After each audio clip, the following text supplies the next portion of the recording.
Hi friends, ఇప్పుడే Shin-chan అండి Nobita Doraemon అయితే ట్రైన్ ఎక్కించి అయితే పంపించాం. ట్రైన్ అయితే ఎప్పుడో వెళ్ళిపోయింది, వర్షం పడుతుంది. తొందరగా అయితే ఇంటికి వెళ్ళిపోదాం.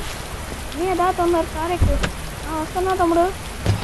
ఏ అన్నయ్య, నీ అదా తొందరగా ఎక్కు.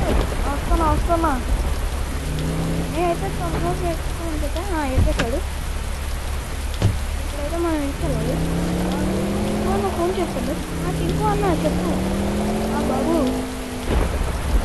అన్నయ్య చెప్పు. అదే ఇంటిని పోలీసులు కబ్జా చేశారు. అవునా అవునా, మరి ఎట్లా? మీరు మీ అడవిలో ఇంటికి వెళ్ళండి. సరే అన్నయ్య. నేను తమ్ముడు, అదే అన్నయ్య ఇంటిని వాళ్ళు కబ్జా చేశారంట. అవునా, ఇప్పుడు ఎలా? మనం అడవిలో ఇంటికి వెళ్దాం. అడవిలో ఇంటికా? కానీ అక్కడ సింహం తిరుగుతుంది కదా. పర్వాలేదులే, ఇంకా దాని నుంచి తప్పించుకొని తిరుగుదాం. సరే తమ్ముడు. అడవిలో ఇల్లు ఎక్కడ అనుకుంటున్నారా? రండి. ఇవాళ అక్కడ ఇల్లులో కనిపిస్తుంది.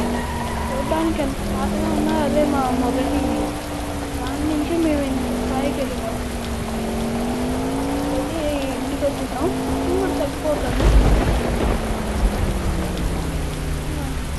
సో ఇక్కడే ఉండాలి మనం. కార్ అయితే లోపల పెట్టేద్దాం. వర్షం కూడా తగ్గిపోయింది. ఇదైతే గ్యారేజ్ అన్నమాట. మొత్తానికి దగ్గర చాలా చిన్న గ్యారేజ్. చూసారా ఎలా ఉందా?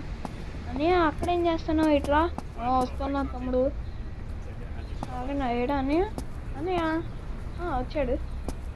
రండి అన్నయ్య, మనం కలిసి ఇల్లు చూద్దాం. మీకు కూడా చూపిస్తాను రండి. అన్నయ్య వచ్చాడు. ఈ అడవిలో అయితే ఒక దారుణమైన సింహం ఉంటుంది. దాని నుంచి అయితే తప్పించుకోవాలి. మనం అయితే ఇంట్లోకి వెళ్దాం ముందు. ఏడి అన్నయ్య? అదే ఎందుకు అన్నయ్య తాక్కుని ఏడిపిస్తావు? సరే అన్నయ్య వచ్చేలోపు మనం డాబా ఎక్కి చూద్దాం. అంతా పైన చూపిస్తాను మీకు కూడా బాల్కనీ. ఇదిగోండి, సరిగ్గా గుర్తులేదు ఎటుందో. ఇటే అనుకుంటా. ఇటే కొంచెం పెద్దదే, అంటే అంత పెద్దది కాదు, చిన్నది. ఇంక మనం కిందకి వెళ్ళేసి అయితే అన్నయ్యని పిలుద్దాం. ఏం చేస్తున్నాడు? వచ్చాడు అసలు లోపలికి. బయట ఉంటే సింహం దగ్గర డేంజర్, అందుకు పిలుద్దాం. వచ్చాడు. ఏం చేస్తాను అన్నయ్య? మన ఇల్లు పోయినందుకు నేను దుఃఖంలో ఉన్నా.